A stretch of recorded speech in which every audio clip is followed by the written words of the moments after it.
In the middle of the Bering Sea, the cold doesn't just numb your skin, kills you outright.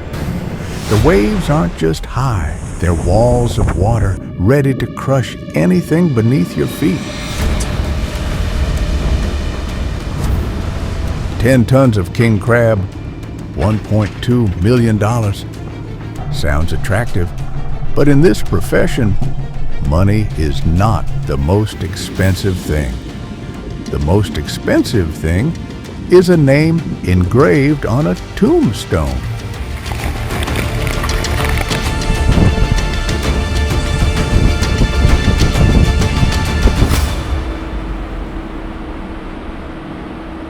Meanwhile, halfway around the world, another story is silently causing a different kind of death. The ecosystem is dying as the American lobster invades Europe, exploding like an unstoppable army.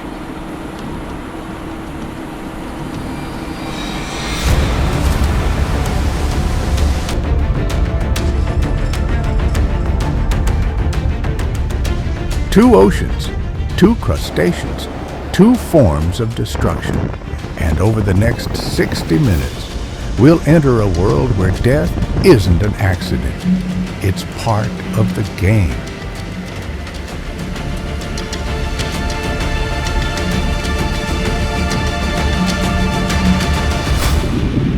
How 10 tons of king crab worth $1,200,000 are hauled from Alaska's deadly Bering Sea.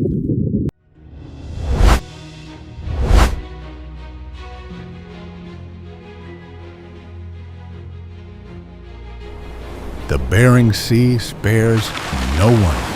Every year it swallows ships, sweeps sailors away, and leaves families with nothing but abandoned life jackets washed ashore.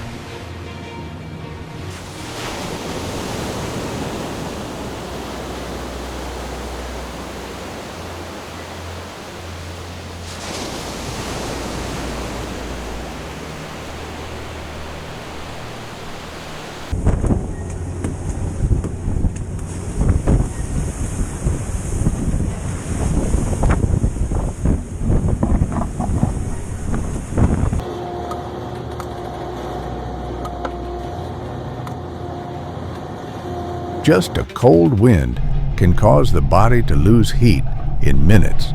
A wrong wave can lift the entire deck of a ship and throw it into the icy sea. But this most cruel place in the world is also the birthplace of the most expensive crab on the planet.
king crab is huge.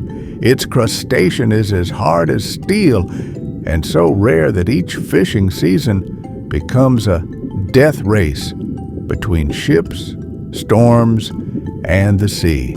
Dutch Harbor, where men left land perhaps for the last time.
Our last day of the first trip, so we're still on crab for our 40 pots. Hopefully we'll reach our goal of 30,000 crab this trip. We might be a little bit shy, but all in all, it's been a darn good trip.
The atmosphere before the trip was always thick.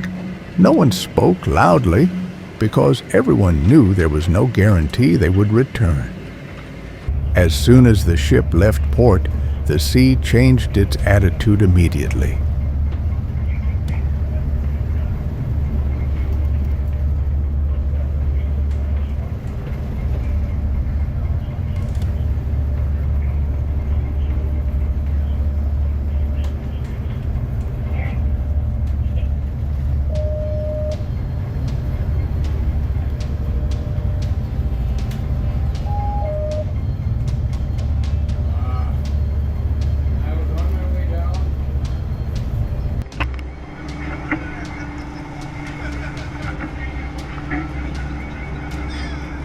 The wind howled across the ship as if it wanted to bend the mast. Thick clouds hung down like a curtain, signaling that the storm would come sooner than expected. In this profession, nature is no rival.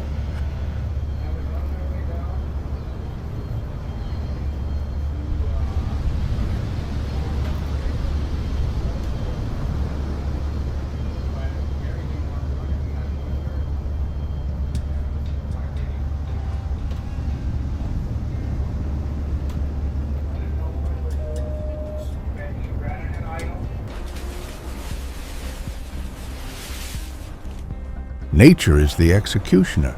The captain must make a decision in minutes. Release the cage now, or run away from the storm. One wrong step, and the ship will lie at the bottom of the sea forever.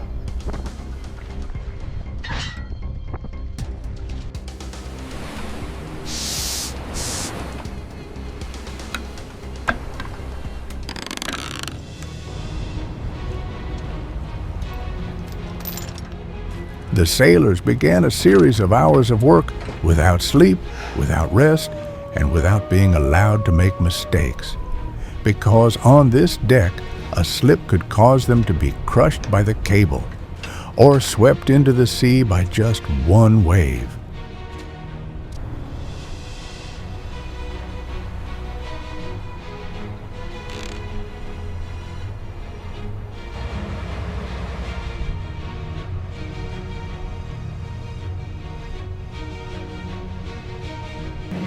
The storm waits for no one, but the quota does not wait, and King Crab does not stand still. Fear and ambition, those two things drift with them throughout the journey.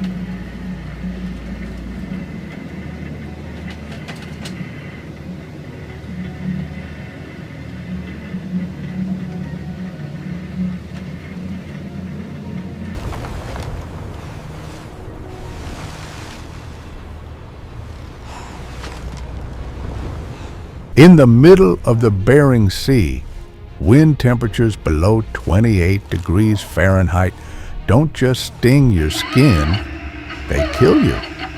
Waves over 40 feet high crash against the hull like walls of water ready to crush anything beneath your feet.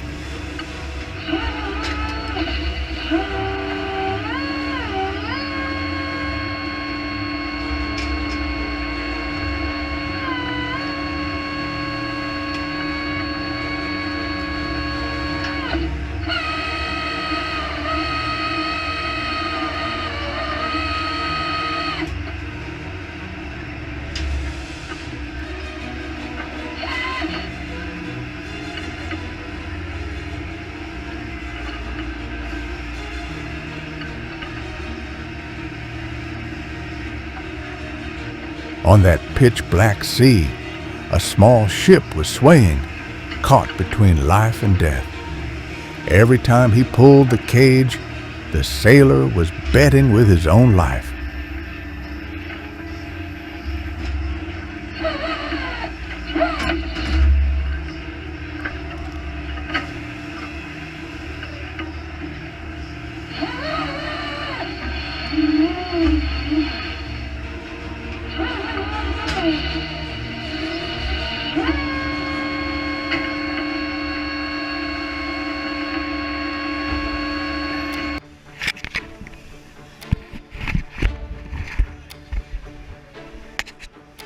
"10 tons of king crab, equivalent to 20,000 pounds, worth $1.2 million US.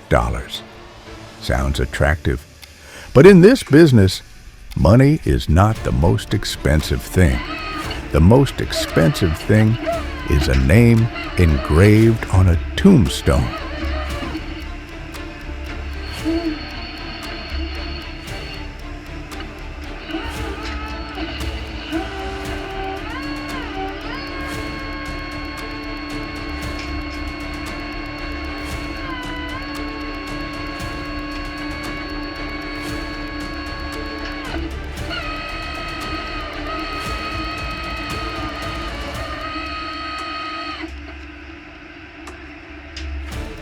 As the cable began to stretch with a force of more than 10,000 pounds, all was silent. A full cage can weigh nearly 1,000 pounds when pulled from the seabed. An empty cage is a disaster, but a cage that is too heavy can also be a disaster.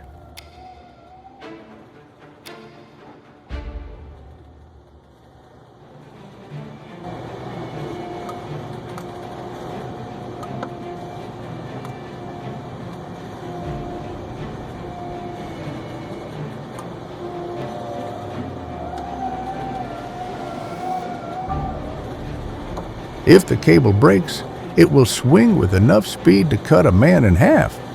If the cage swings left or right, it can crush anyone standing in the wrong position in less than a second.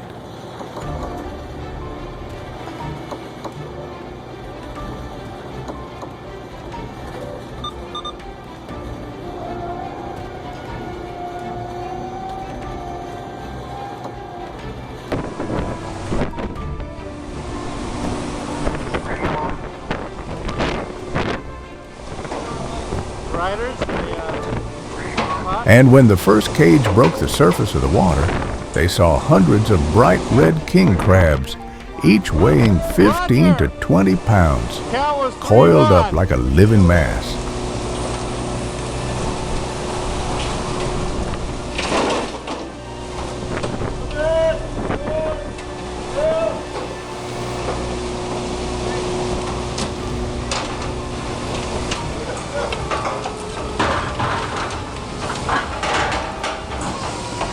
Last day of the first trip, so we're still on crab for our 40 pots. Hopefully we'll reach our goal.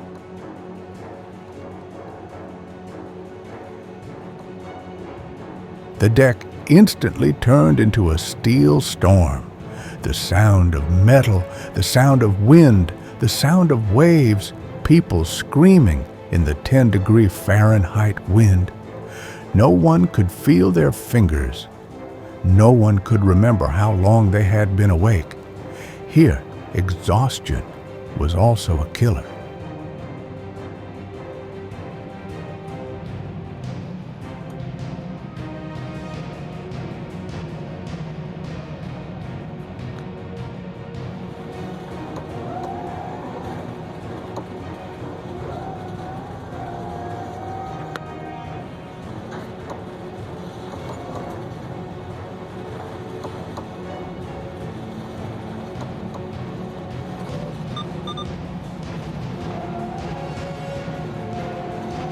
Three days without sleep, 3 days of hauling hundreds of cages weighing thousands of pounds, 3 days of working in wind chills below 20 degrees Fahrenheit. Finally, they reached their goal, 20,000 pounds of king crab, a full hold worth more than $1.2 million.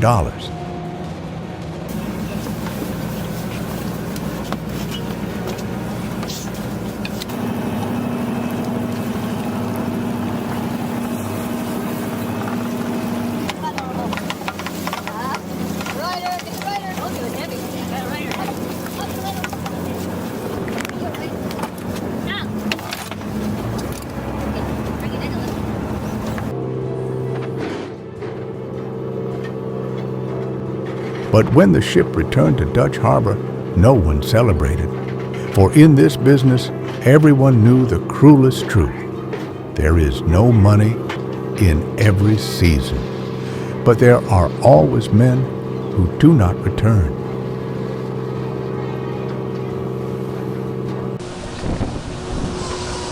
Here we are, last day of the trip. Weather's finally come up. Looks like we still got a few crab to catch.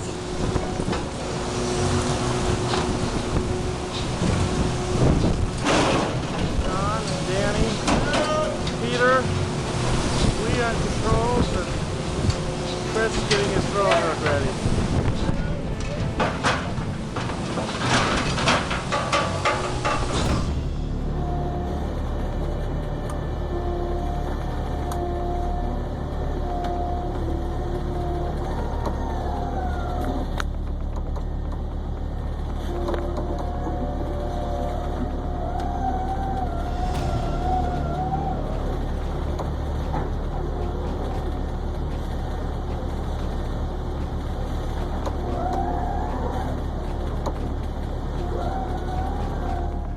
Once 20,000 pounds of king crab were loaded into the hold, the battle on deck was far from over.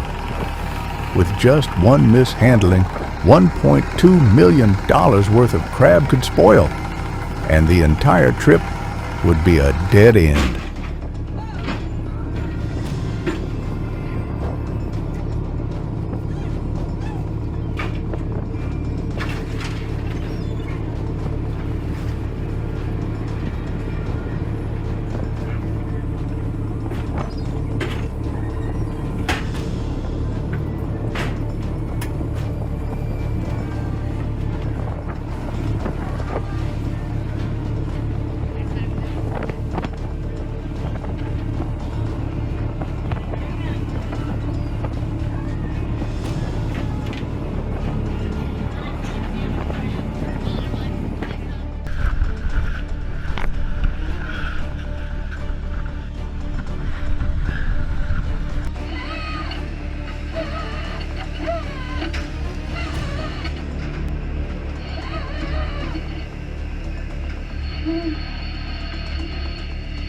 the temperature of the storage compartment is lowered 28 to 32 degrees Fahrenheit, so low that breath turned to mist whenever anyone entered.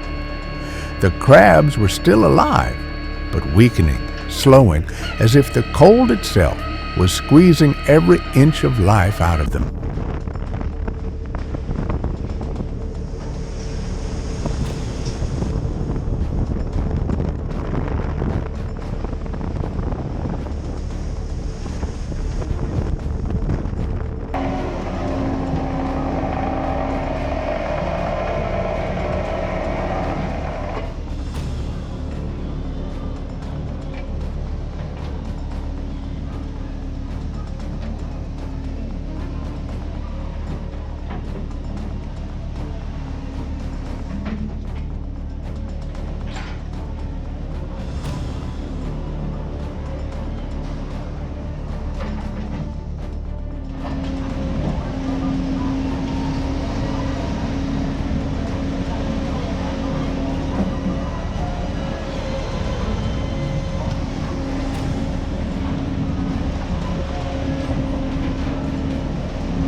From the cold storage compartment, crabs are transferred to the automatic sorting system.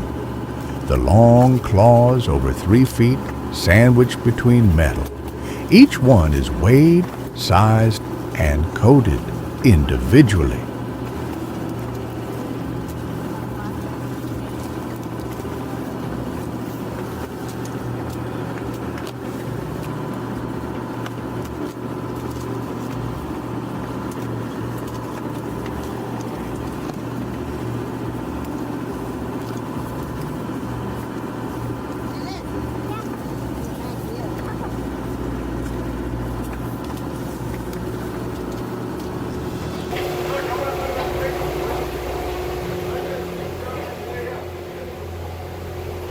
There is no waste.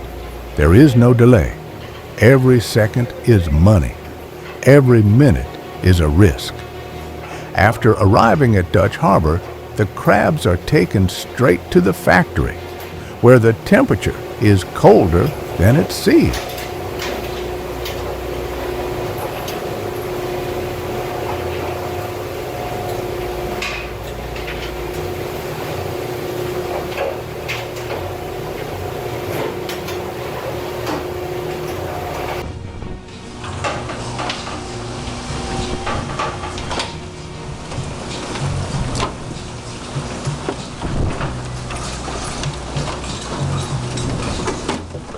Monster crab.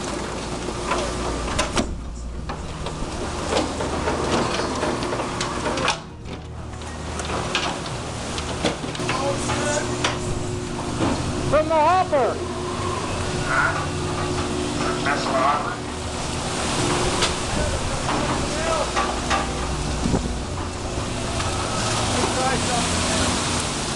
Some of the crabs are packed live in tanks of oxidized salt water and loaded onto planes for export to Japan, South Korea, and the United States. Each tank weighs 70 to 100 pounds and only need temperature deviation 5 degrees Fahrenheit. The shipment will die en masse before landing.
The rest is quickly steamed. The meat is separated, frozen, and packaged.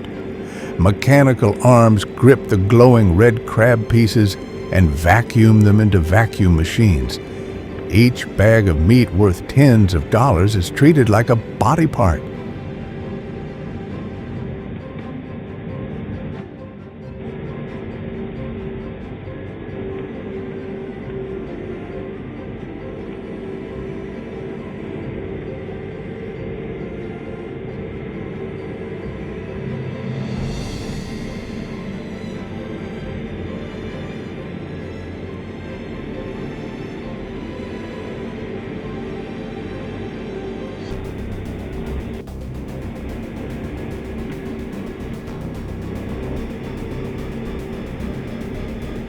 King crab export is an industrial chain where death is always present at every link.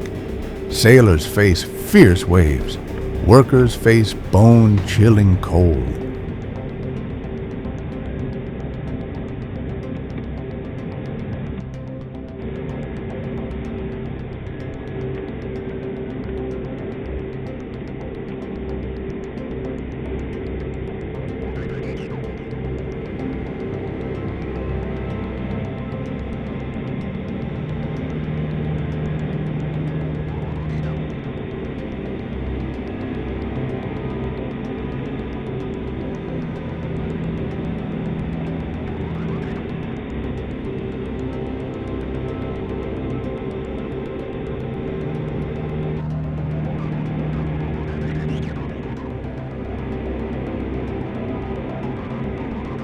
Crabs face an unforgiving freezing process.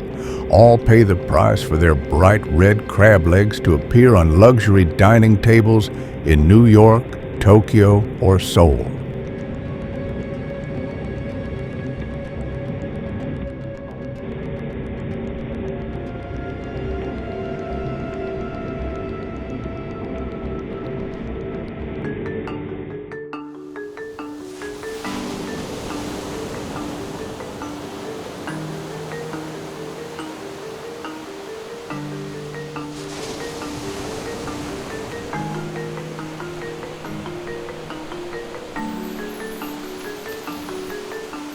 A king crab season is not bought with money alone. It is bought with blood, with cold, with broken bones, and sometimes with human lives.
On the Atlantic coast, water temperatures of 45 to 55 degrees Fahrenheit seem peaceful, but underneath is a silent invasion.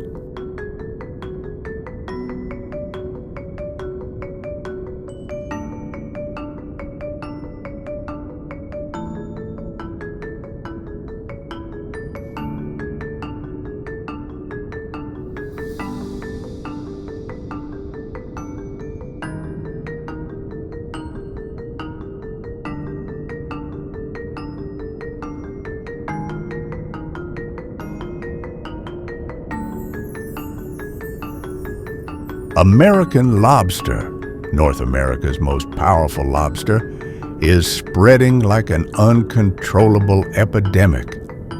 They're big, heavy, 2 to 4 pounds, muscles coiled under the thick shell, have enough clamping force to crush the shells of native crustaceans.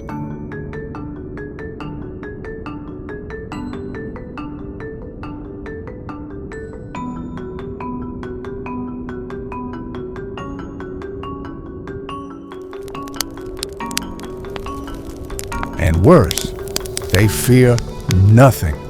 They fear no cold water. They fear no new environments. They fear no native predators because they have no predators. American lobsters escape from shipping containers, are set loose at sea, or survive a series of seafood industry mistakes.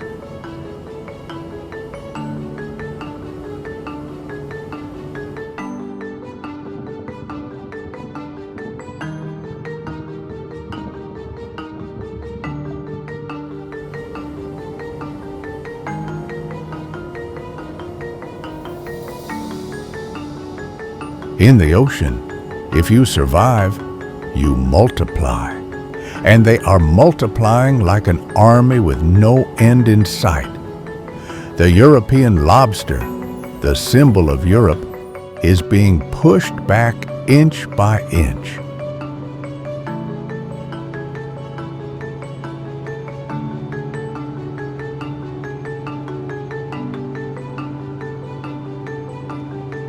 It is no longer natural competition. It is an ecocidal invasion.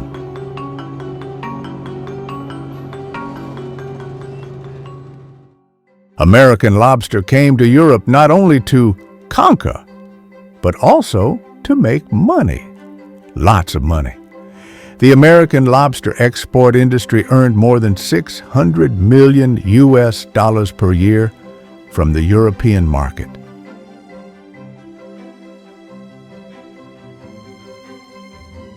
But for every pound of American lobster served in a restaurant, a pound risks ending up in the ocean. Some escape from containers. Some are abandoned on docks. Some are irresponsibly dumped when the owner thinks it won't survive.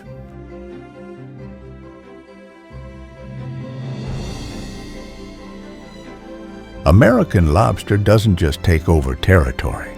They wipe out territory. European lobster is smaller, weaker, and more slender.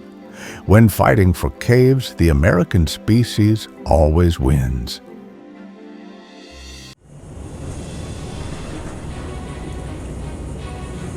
On the east coast of the United States, where the jagged rocks of Maine, Massachusetts, and Nova Scotia are torn apart by the sea year-round, there is a profession that everyone calls the most silently dangerous: American lobster fishing.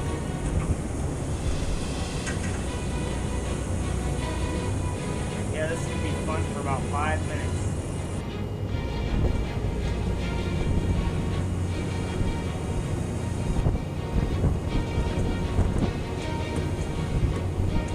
There are no fierce blizzards like Alaska, no 50-foot waves like the Bering Sea. But there is something that kills faster than waves: carelessness in the 40-degree Fahrenheit water.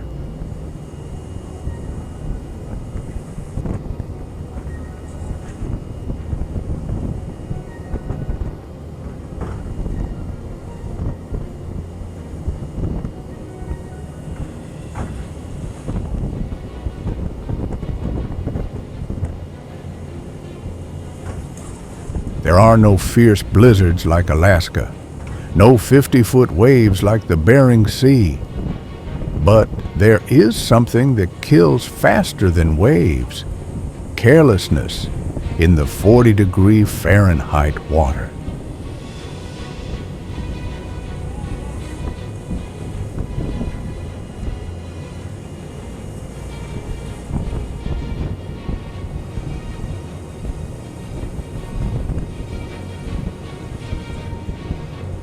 A standard heavy lobster trap, 40 to 60 pounds, made of plastic-coated steel.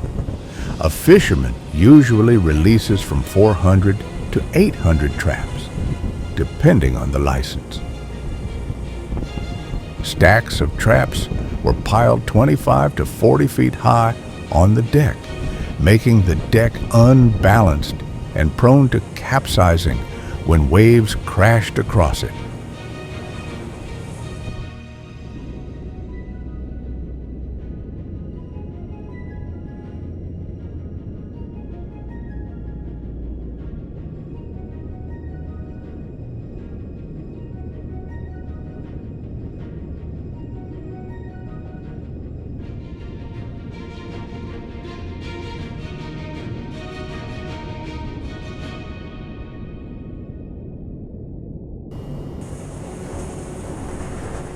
Beneath the trap were hundreds of yards of rope. Those ropes were their livelihood and could drag a man to the bottom of the ocean faster than he could scream.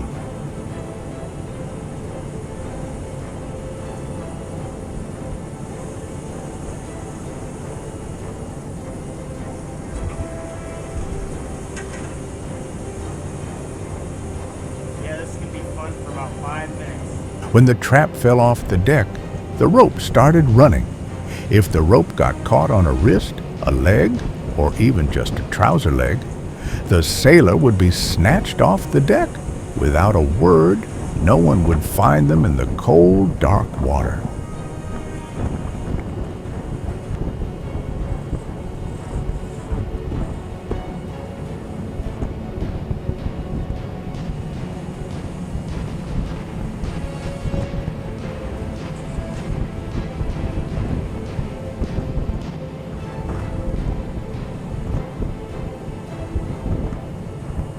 But when the trap was released, danger lurked beneath. The line ran like a steel snake. The deck was slippery. Undertows could lift a 60-pound trap and slam it into a crew member.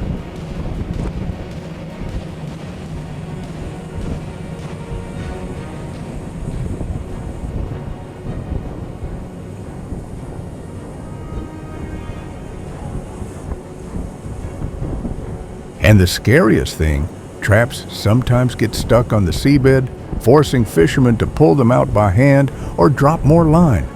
Each step can lead to an accident.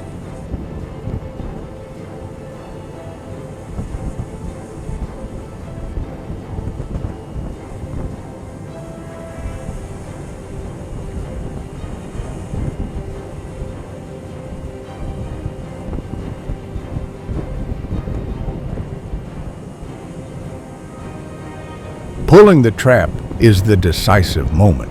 The rope is hooked to the winch and pulled up with enough force to lift a motorbike. If the winch slips, if the rope breaks, if the trap is knocked off by a wave,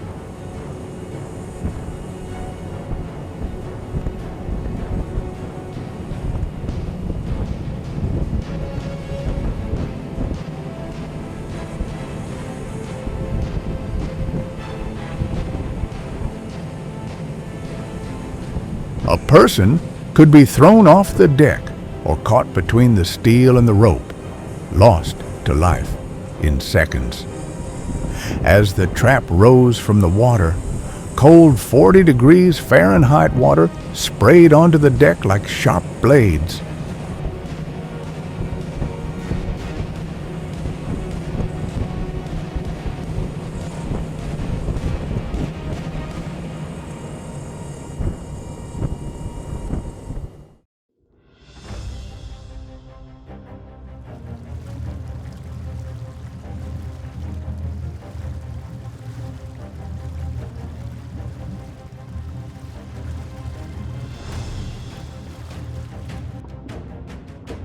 American lobsters in the trap rolled up, thrashing about, their claws as big as weapons, strong enough to break a human finger. The sailors had to quickly remove each one, sort them, and then lower the trap back down.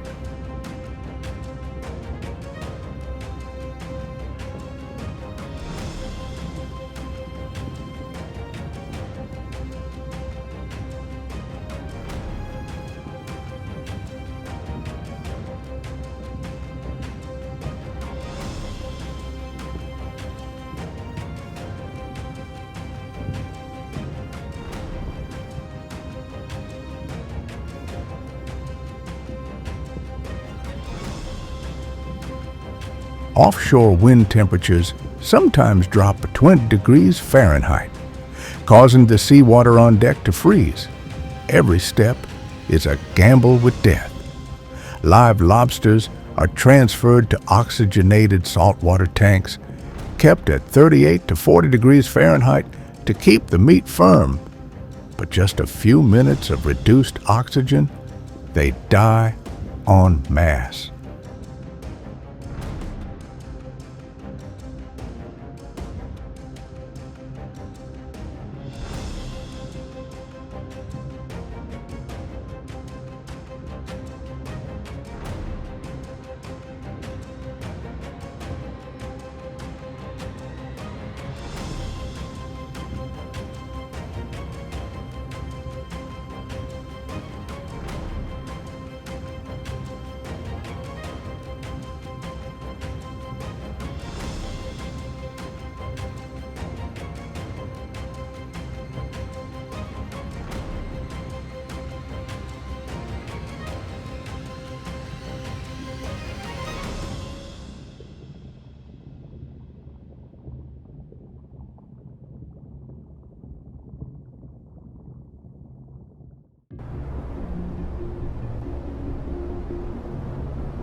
American lobsters aren't just pulled from the bottom of the ocean.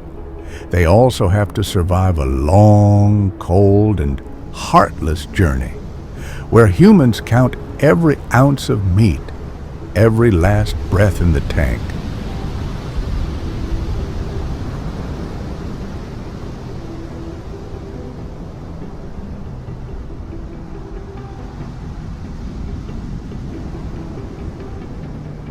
Not every sea creature makes it to the fancy restaurants of New York or the seafood markets of Europe.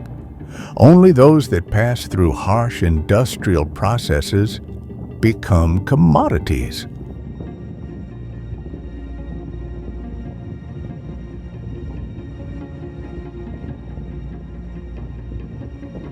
What happens after leaving the deck is sometimes even crueler than the ocean. As soon as the ship docks, live lobsters are transferred straight to factories with temperatures only 38 to 42 degrees Fahrenheit.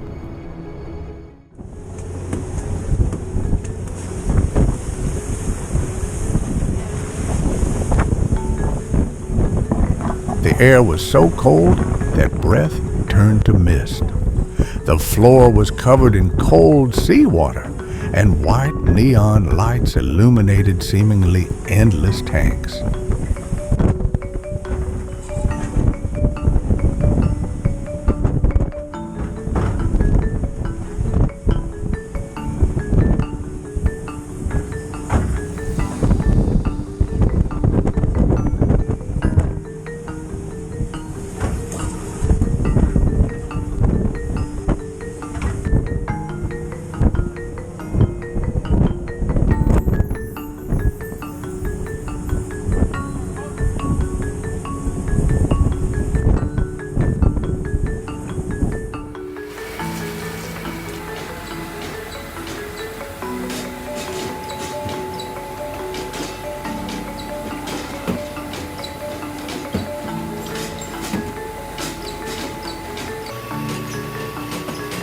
Those that were too small were eliminated. Those that lost their claws were sold cheaply or abandoned. The weak ones died silently. No one noticed, just pulled out of the tank and thrown into heavy industrial trash. 60 pounds.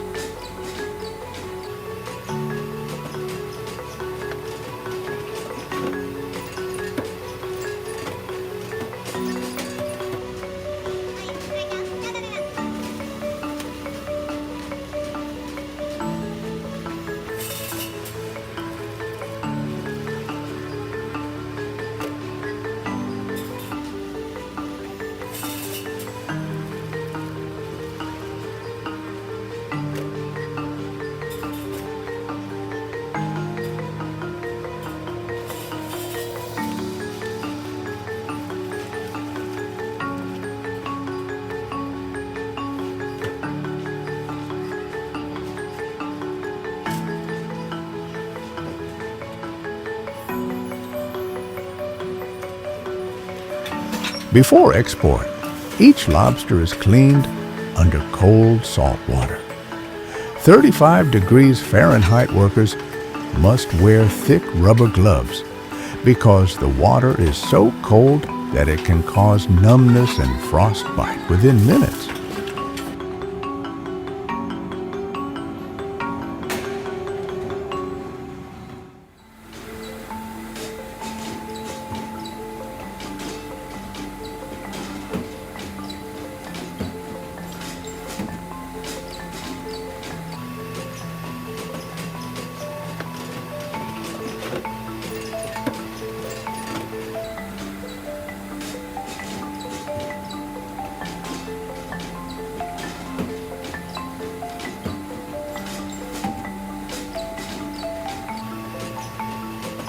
Boxes of live lobsters are loaded onto refrigerated containers, 32 to 36 degrees Fahrenheit, taken to Boston, Newark, or Halifax airports. There, they were loaded into the belly of a transport plane.